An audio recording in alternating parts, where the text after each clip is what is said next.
ഒരു ചോദ്യം ചോദിക്കേണ്ടി വരുന്നു. റിപ്പോർട്ടർ ടിവിയെ ആർക്കാണ് ഇത്ര പേടി? ഇത് ചോദിക്കാൻ കാരണം അടുത്ത ദിവസങ്ങളായി നടക്കുന്ന ചില സംഭവങ്ങളാണ്. മെസ്സി കേരളത്തിലേക്ക് വരുന്നു എന്ന വാർത്ത കുറെ നാളുകളായി കേരളത്തിൽ ഉണ്ട്. അതിൻ്റെ സ്പോൺസർ റിപ്പോർട്ടർ ടിവിയുടെ കമ്പനിയാണ്. ചില സാങ്കേതിക കാരണങ്ങളാൽ മെസ്സിയുടെ കേരളത്തിലേക്കുള്ള വരവ് നീട്ടിവെച്ചു. മാർച്ച് മാസത്തിൽ മാത്രമേ വരാൻ സാധ്യതയുള്ളൂ. നേരത്തെ നിശ്ചയിച്ചത് നവംബർ മാസത്തിലാണ്. നവംബർ മാസത്തിൽ വരുന്നത് കൊണ്ട് തന്നെ അതിവേഗം കൊച്ചിയിലെ സ്റ്റേഡിയത്തിന്റെ പണി തീർക്കേണ്ടതുണ്ട്. 70 കോടിയോളം രൂപ മുടക്കുന്നു എന്നാണ് സ്പോൺസറായ റിപ്പോർട്ടർ ടിവി അറിയിച്ചിരിക്കുന്നത്. അതിന്റെ മേധാവി അറിയിച്ചിരിക്കുന്നത് 70 കോടിയോളം രൂപ മുടക്കിക്കൊണ്ട് കൊച്ചിയിലെ സ്റ്റേഡിയം നവീകരിക്കുകയാണ് ചെയ്യുന്നത്. അതിനുശേഷമാണ് അന്താരാഷ്ട്ര ഫുട്ബോൾ അസോസിയേഷന്റെ അംഗീകാരം ലഭിക്കുക.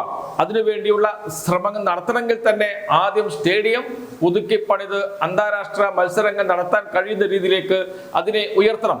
അതിനുവേണ്ടി വളരെ വേഗത്തിൽ കാര്യങ്ങൾ മുന്നോട്ട് കൊണ്ടുപോവുകയാണ്. നവംബറിൽ തന്നെ മെസ്സിയെ കൊണ്ടുവരണം എന്ന ആഗ്രഹത്താൽ. എന്നാൽ അത് നടന്നില്ല. അതിന് പിന്നാലെ മാർച്ച് മാസത്തിൽ മാത്രമേ വരാൻ സാധ്യതയുള്ളൂ എന്നാണ് റിപ്പോർട്ടർ ടിവി തന്നെ, അതിന്റെ മേധാവി ആൻഡോ അഗസ്റ്റിൻ തന്നെ പറഞ്ഞിരിക്കുന്നത്. പിൻവാങ്ങുന്നില്ല, മാച്ചിന് വേണ്ടി കെട്ടിവെച്ച പണം തിരിച്ചു വാങ്ങിക്കുന്നില്ല, സ്റ്റേഡിയത്തിന്റെ പണിയുമായി മുന്നോട്ട് പോവുകയാണ്. നവംബർ 30-നകം പണി പൂർത്തിയാക്കും, അതിനുശേഷം സ്റ്റേഡിയം കൈമാറും എന്ന് വരെ ആൻഡോ അഗസ്റ്റിൻ പറഞ്ഞു കഴിഞ്ഞു. എന്നിട്ടും നമ്മുടെ മാധ്യമങ്ങൾ വിടുന്നില്ല റിപ്പോർട്ടറെ. എന്തുകൊണ്ടാണ്? ആദ്യം നമുക്ക് ആൻഡോ അഗസ്റ്റിൻ പറഞ്ഞത് കേൾക്കാം. അത് GCDയുടെ അനുമതിയോട് കൂടിയിട്ട്, അവരുടെ എഞ്ചിനീയേഴ്സിൻ്റെ അനുമതിയോടുകൂടി നമ്മൾ നടപ്പിലാക്കുകയാണ് വേണ്ടത്. അതെന്ന് പറയുന്നത് ഒരു എല്ലാവരുടെയും സപ്പോർട്ട് കൂടി നടപ്പിലാക്കുന്ന ഒരു സംഭവമാണ്. ഈ നവംബർ മാസം 30-ന് ശേഷം ഇത് നമ്മുടെ കയ്യിൽ ഉണ്ടോ എന്ന് ചോദിച്ചാൽ, നമ്മുടെ എല്ലാ സ്റ്റേഡിയം നമ്മളെ അതിലേക്ക് അപ്പുറത്തേക്ക് കൊണ്ടുപോകാനായിട്ട് ഉദ്ദേശിച്ചിട്ടുമില്ല. നമ്മളെ സംബന്ധിച്ചിടത്തോളം നവംബർ 30-ന് വർക്ക് തീർത്ത് സ്റ്റേഡിയം കളിക്ക് അനുയോജ്യമായ രീതിയിൽ ഹാൻഡ് ഓവർ ചെയ്യുക എന്നുള്ളതാണ്. 17-ാം തീയതി കളി ഉണ്ടായിരുന്നെങ്കിൽ കളിക്ക് ശേഷം അത് കണ്ടിന്യൂ ചെയ്തേനെ.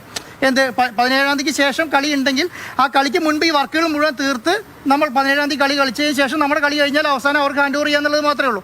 ഇപ്പോഴത്തെ അജണ്ട എന്ന് പറയുന്നത് നവംബർ മാസം 30-ാം തീയതിക്കുള്ളിൽ ഈ സ്റ്റേഡിയത്തിന്റെ മുഴുവൻ വർക്കും പൂർത്തീകരിച്ച് സ്റ്റേഡിയം ഹാൻഡ് ഓവർ ചെയ്യും. ഇതാണ് ഇപ്പോൾ തീരുമാനിച്ചത്. റിപ്പോർട്ടർ ടിവിയോട് ദൃശ്യമാധ്യമങ്ങൾക്ക് ഒരു ചുരുക്കുണ്ട്. ഇപ്പോൾ 2ാം സ്ഥാനത്താണ് ന്യൂസ് ചാനലുകളിൽ റിപ്പോർട്ടർ ടിവി.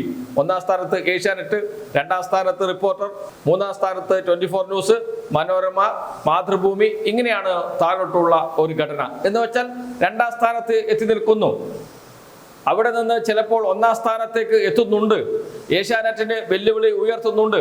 എന്നാൽ ഇപ്പോൾ അങ്ങനെയല്ല. ഇപ്പോൾ വളരെ അധികം പോയിന്റ് വ്യത്യാസമുണ്ട് ഏഷ്യാനെറ്റും റിപ്പോർട്ടർ ടിവിയും തമ്മിൽ. എന്നിരുന്നാലും ഒരു ഭയമുണ്ട് ഏഷ്യാനെറ്റിന്. അതുകൊണ്ട് തന്നെ ഏഷ്യാനെറ്റ് കൊണ്ടുപിടിച്ച് ശ്രമിക്കുന്നുണ്ട്. മെസ്സിയുടെ വരവ് നടക്കാത്തതിനെ തുടർന്നും കൊച്ചിയിലെ സ്റ്റേഡിയം പണിയുമായി ബന്ധപ്പെട്ടും വാർത്തകൾ സൃഷ്ടിക്കുകയും ആരോപണങ്ങൾ ഉന്നയിക്കുകയും ചെയ്യുന്നതിന് വേണ്ടി. അതോടൊപ്പം തന്നെ 24 ന്യൂസും നല്ല കളികൾ കളിച്ചുകൊണ്ടിരിക്കുന്നുണ്ട്. അവർ 2ാം സ്ഥാനത്തുണ്ടായിരുന്നതാണ്, ഇപ്പോൾ 3ാം സ്ഥാനത്തേക്ക് പോയി. 3ാം സ്ഥാനത്ത് ഇപ്പോൾ സ്ഥിരമായിട്ടുണ്ട്. അതുകൊണ്ട് 2ാം സ്ഥാനത്തേക്ക് വരണം. അതിനെന്താണ് വഴി? റിപ്പോർട്ടർ ടിവിയുടെ ക്രെഡിബിലിറ്റി തകർക്കണം. അതിനുവേണ്ടിയുള്ള നല്ല ശ്രമം നടത്തുന്നുണ്ട്. അതിന്റെ ഭാഗമായിട്ടാണ് മന്ത്രി വി അബ്ദുറഹ്മാന്റെ മുന്നിലേക്ക് മൈക്കുമായി പോവുകയും മന്ത്രി വി അബ്ദുറഹ്മാൻ സംസാരിക്കുന്നില്ല എന്ന് അറിയിച്ചതിന് ശേഷവും ചോദ്യങ്ങൾ ചോദിച്ച് പിറകെ പോവുകയും ഒക്കെ ചെയ്തത്. അവിടെ ഒരു സീൻ ഉണ്ടാക്കണം, ആ സീൻ വാർത്തയാക്കണം. ഇതാണ് ആ റിപ്പോർട്ടറുടെ ഉദ്ദേശം. അത് തന്നെയാണ് 24 ന്യൂസിന്റെയും ഉദ്ദേശം എന്ന് കാണുന്നവർക്ക്, ആ ദൃശ്യങ്ങൾ കാണുന്നവർക്ക് മനസ്സിലാകും. എന്തിനു വേണ്ടി? ആദ്യം റിപ്പോർട്ടർ ടിവി, 2ാമത് കായിക മന്ത്രി, 3ാമത് സർക്കാർ.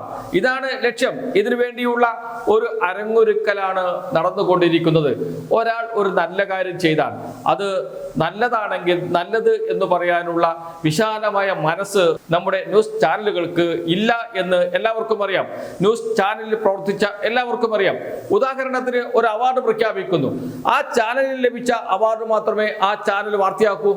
മറ്റു ചാനലുകൾക്ക് ലഭിച്ച അവാർഡുകൾ വാർത്തയായി പോലും നൽകില്ല നമ്മുടെ മാധ്യമങ്ങൾ. അത് മാധ്യമങ്ങളുടെ, ദൃശ്യമാധ്യമങ്ങളുടെ ഒരു രീതിയായി മാറിയിട്ടുണ്ട്. അത്രയ്ക്കും സങ്കുചിതമായിട്ടുണ്ട് ചാനൽ മനസ്സുകൾ എന്ന് പറയേണ്ടി വരും. അങ്ങനെയുള്ള ചാനലാണ് ഇപ്പോൾ റിപ്പോർട്ടർ ടിവിക്കെതിരെ വലിയ വാർത്തകൾ ചമയ്ക്കാനും റിപ്പോർട്ടർ ടിവിയുടെ ക്രെഡിബിലിറ്റി തകർക്കാനും ഒക്കെ ശ്രമിച്ചുകൊണ്ടിരിക്കുന്നത്. മെസ്സി വരുന്നതിന് മുൻകൈയെടുത്തു എന്ന ഒരു തെറ്റ് മാത്രമാണ് അവർ ചെയ്തിരിക്കുന്നത്.